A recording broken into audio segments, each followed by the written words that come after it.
Good morning, everyone. I welcome you all to another episode of the new member orientation series. And today we are going to discuss about the topic on mentoring.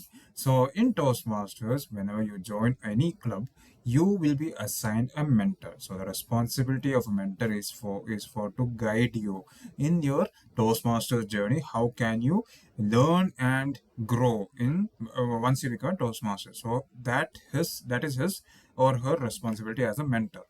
So let us see how can you find a mentor, how to be a mentor, and how what is the benefits of having a mentor-mentee relationship. So without further ado, let us begin the video. So first thing, what is mentoring? So mentoring offers support, guidance, and growth. So as I said, once you join a Toastmasters club, you will be assigned a mentor by your VP education. Okay. So every Toastmaster, be it a Toastmaster who has served in the club for maybe like last 10 or 15 years or more than that, everyone has a mentor. Okay, and their growth is the I mean these mentors have actually been responsible for the growth of mentees in one way or the other. It could be in the form of the public speaking skills, it could be in the form of leadership skills, and so on. So an experienced mentor encourages, guides, and supports a mentee in achieving their goals and helps in achieving more than you thought possible.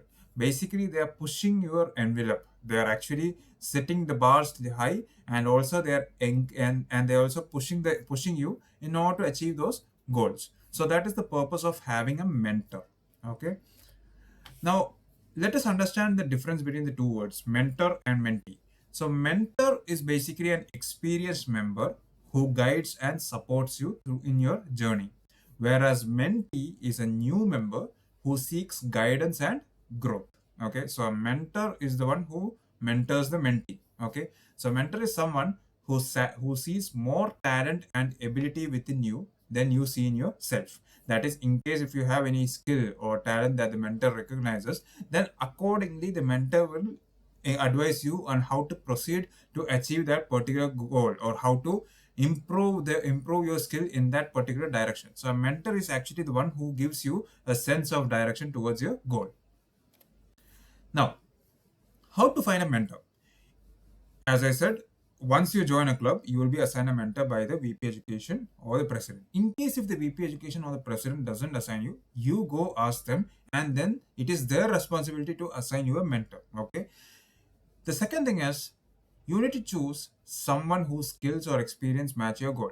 Now it's up to you. It's up to you, new members, to choose someone whose skills or experience match your goals. It's up to you to choose a person who you are comfortable with, a senior member who you are comfortable with. Okay. The third thing is that you need to reach out and ask, because you need to reach out and ask means once a mentor is assigned to you, keep like be a friend for means consider the mentor as your friend. Okay, so because many of the mentors, they're happy to help, they're always happy to help. So whenever chance arise, whenever opportunity is there, seize it and ask for help. Okay, it could be related to anything, it could be related to public speaking, or it could be related to leadership journey, anything. Okay, and set clear expectations. That is, set clear expectations in the sense like how often do you want to meet with your mentor, how long do you want to discuss with your mentor, what all things do you want to work on, and all those things. So these are some of the aspects that you need to consider while you are finding a mentor. So never be shy. So mentors are here to help you succeed.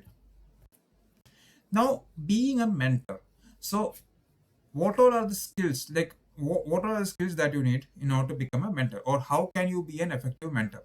So the first thing is that always be available and approachable. Whenever a mentee asks you for something, be available and be approachable. Okay, second thing is that in case if they have any concerns regarding to achieve their goals or challenges, you need to listen actively to your mentee's goals and challenges. That is number two. Number three is that offer guidance and not answers. Okay, so you are not going to do something for your mentee. The mentee has to do that. Actually, you are just going to guide them that this is the direction, this is what you got to do, and let them do it. Like, you will just step aside, you will just step back and see them perform. That's it. So as a mentor, you are not helping them. You're only helping them in providing a direction. You are only guiding them. You are not doing the work for them. Okay, that the mentee has to do. The fourth thing is you need to encourage and celebrate their progress. Like whenever they perform a level completion or whenever they complete a path, you need to encourage them to push to move forward and also celebrate their progress as well. That is number four. Number five is whenever they have a concern about their progress, whenever they ask for evaluation or feedback, give an honest, constructive feedback. That is, we have discussed about honest, constructive feedback.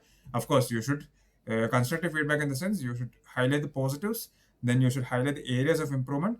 In the areas of improvement, you can be honest, but at the same time, you should be polite as well, and then give them a summary with a dose of encouragement. Okay, so this is what you need to be doing in order to become an effective mentor.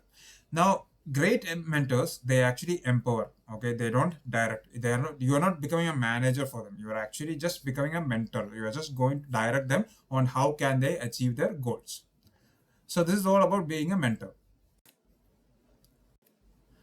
So let us see what the mentor-mentee relationship has to offer. Okay, so the first thing is that we need to set down the frequency. So the frequency as in how often the mentor and the mentee should meet in order to discuss the progress of the mentee.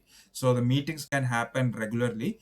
It could be weekly, it could be bi-weekly, or it could be monthly. Okay, it again depends on the comfort levels of both, comfort levels and availability of both the mentor and mentee.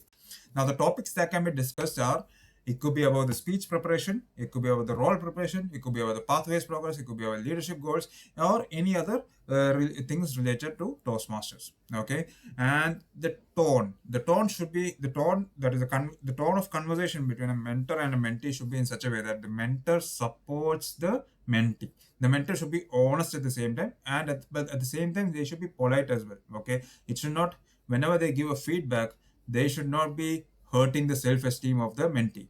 They should be encouraging, and at the same time, whatever matters are there between the mentor and mentee, that should remain confidential within them. Okay, it's not good to share things with others. Okay, that's one thing that we need to consider while we discuss matters with our mentee. Okay, it's better to respect their privacy as well. That's the about the tone. And the last one is regarding the duration. So duration is, a mentor can be assigned for a mentee either for 6 months. Typically, in most clubs, we actually assign for 6 months, and then we do a rotation over there. Now, in case if the mentee is comfortable to extend their relationship with the mentor, then yes, we can go for more than 6 months. One thing that we need to understand is that there are two types of mentors. Okay, first thing is that there are official mentors which are assigned by the VP Education, and then there are unofficial mentors. That is, you can approach any senior member, and then you can you can ask them for help. So they are always ready to help in Toastmasters. So it's just that we are just following the protocol. That is, in Toastmasters, a mentorship program is there. So in that we have to. So if there is someone from our club, yes, we are ready. It's so that the person can the first person that a mentee can call is actually the mentor from their own club, and then comes the other unofficial members.